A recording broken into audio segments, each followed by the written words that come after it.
What's your take on the whole Amazon Kindle thing? What's my take on the whole Amazon Kindle thing? This is my understanding of it. Amazon said, okay, we're going to have the book available for Kindle. You can pre-order it.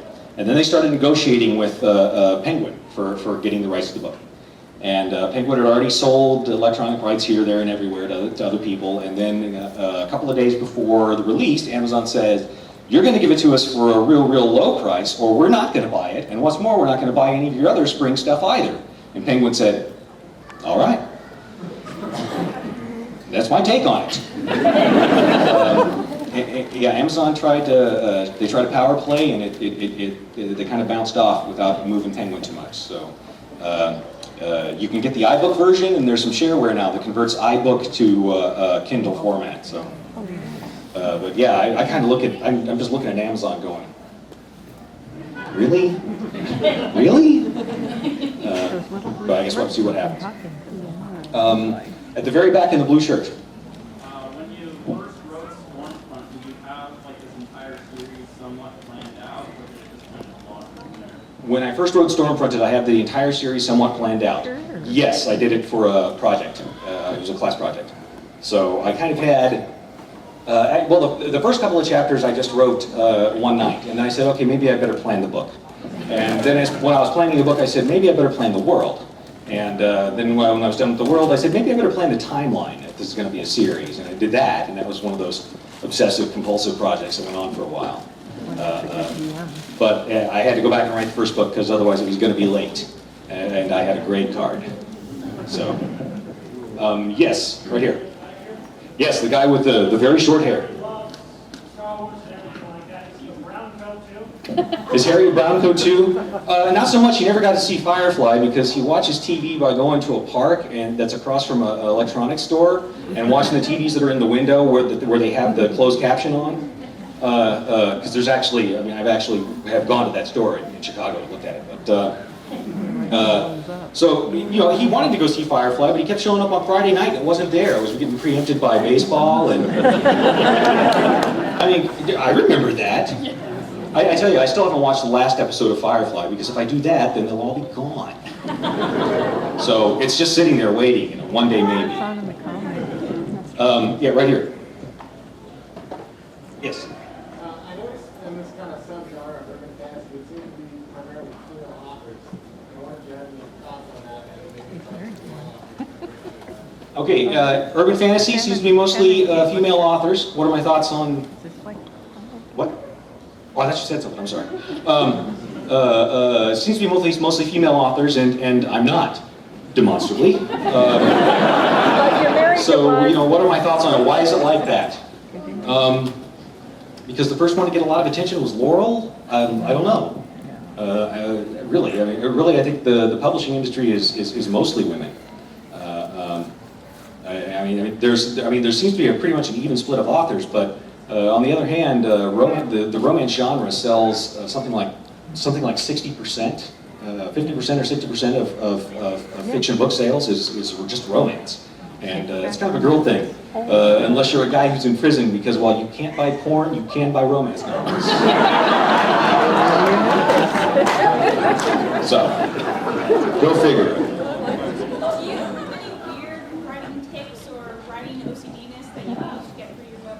Do I have any weird writing tics or OCD-ness that I use to get through my books? Most of my tics and OCD get in the way of me getting through my books.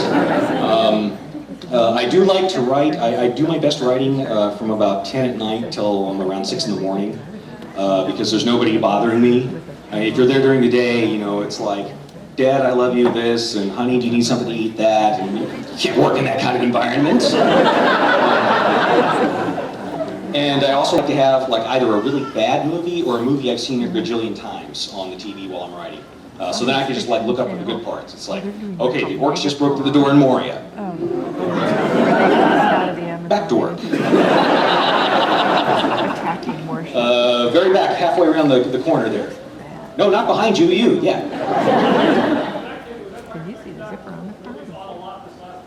I'm sorry, what's that? Empire Strikes Back was not a movie on this book. The movies on this book were Watchmen And no, wait. Watchmen was for the. It was actually for the short story stuff. Oh, what were the movies on this one?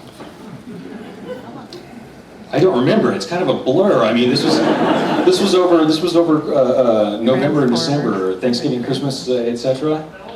Fellowship was not in there. It was the ones that were on the DVR. Oh, okay. It was Tremors and Army of Darkness.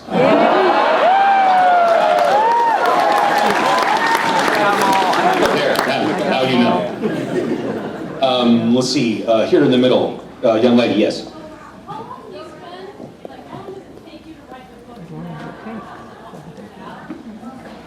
How long does it take me to write a book? Somewhere between apparently 2 months and 7 or 8 months, and it seems to be kind of random, which they don't like that in New York.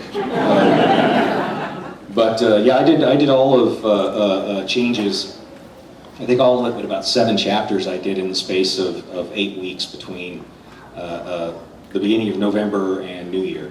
And I worked like 16 hours a day every day, including Christmas and New Year and Thanksgiving. And was oh so charming a person during that time, I'll tell you. But I was able to get it done though, so. Wait, I think, did I let you ask one yet? Okay, well. You finished up the Codex Alert, but you left it open to possibly doing something in the future with it? Are you thinking about doing that? Or? I finished up the Codex Alert, but left it open with possibly doing something in the future with it. Am I thinking about doing that? I don't have a specific idea yet. The one I'm kind of leaning towards is the one where we go back about 200 years later, when we've had a lot of combination of Kanem engineering with Larry Fury backing. It'd be very steampunky, kind of Fury punk. When the enemy of the Vord shows up to wipe out life on the planet, so and exterminate the Vord. But I don't know if I'm ever going to write that or not. That might be something that I go back and write, you know, when I'm older to pay off my gambling debts or something.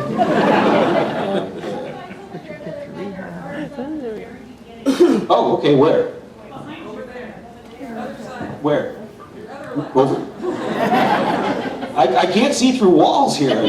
Who had their hand up? There's one over here. Okay, we'll go right here then. I just want to know, how old is Harry? You always say 30-something. I mean, when's he going to reach his 40s, for God's sake? What the hell, man? We're going at a year per book. He never gave us his first age. How old is he? Let's see, when he starts off, in Stormfront, he was 24, 25. Got it, I can do the math. Okay. He's 8 or 9 months younger than I am. Or no, he's about a year younger than I am. So, there. Yeah, but the mileage. Sure. Yeah, see, that's why see how personal I took that? When the hell is he going to be 40? Because you must be at least 75. That's what was in my head. Probably, okay, I admit that may not have been what you meant. All right, we're cool then. Any hints on what the short story in the RPG will be?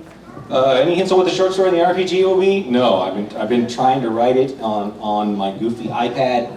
The iPad type thing does not work so well when you got to write a lot of dialogue. I wanted to go get an iMac Bluetooth keyboard, but I couldn't get here in time to go to the Apple store, which is like 2 doors down.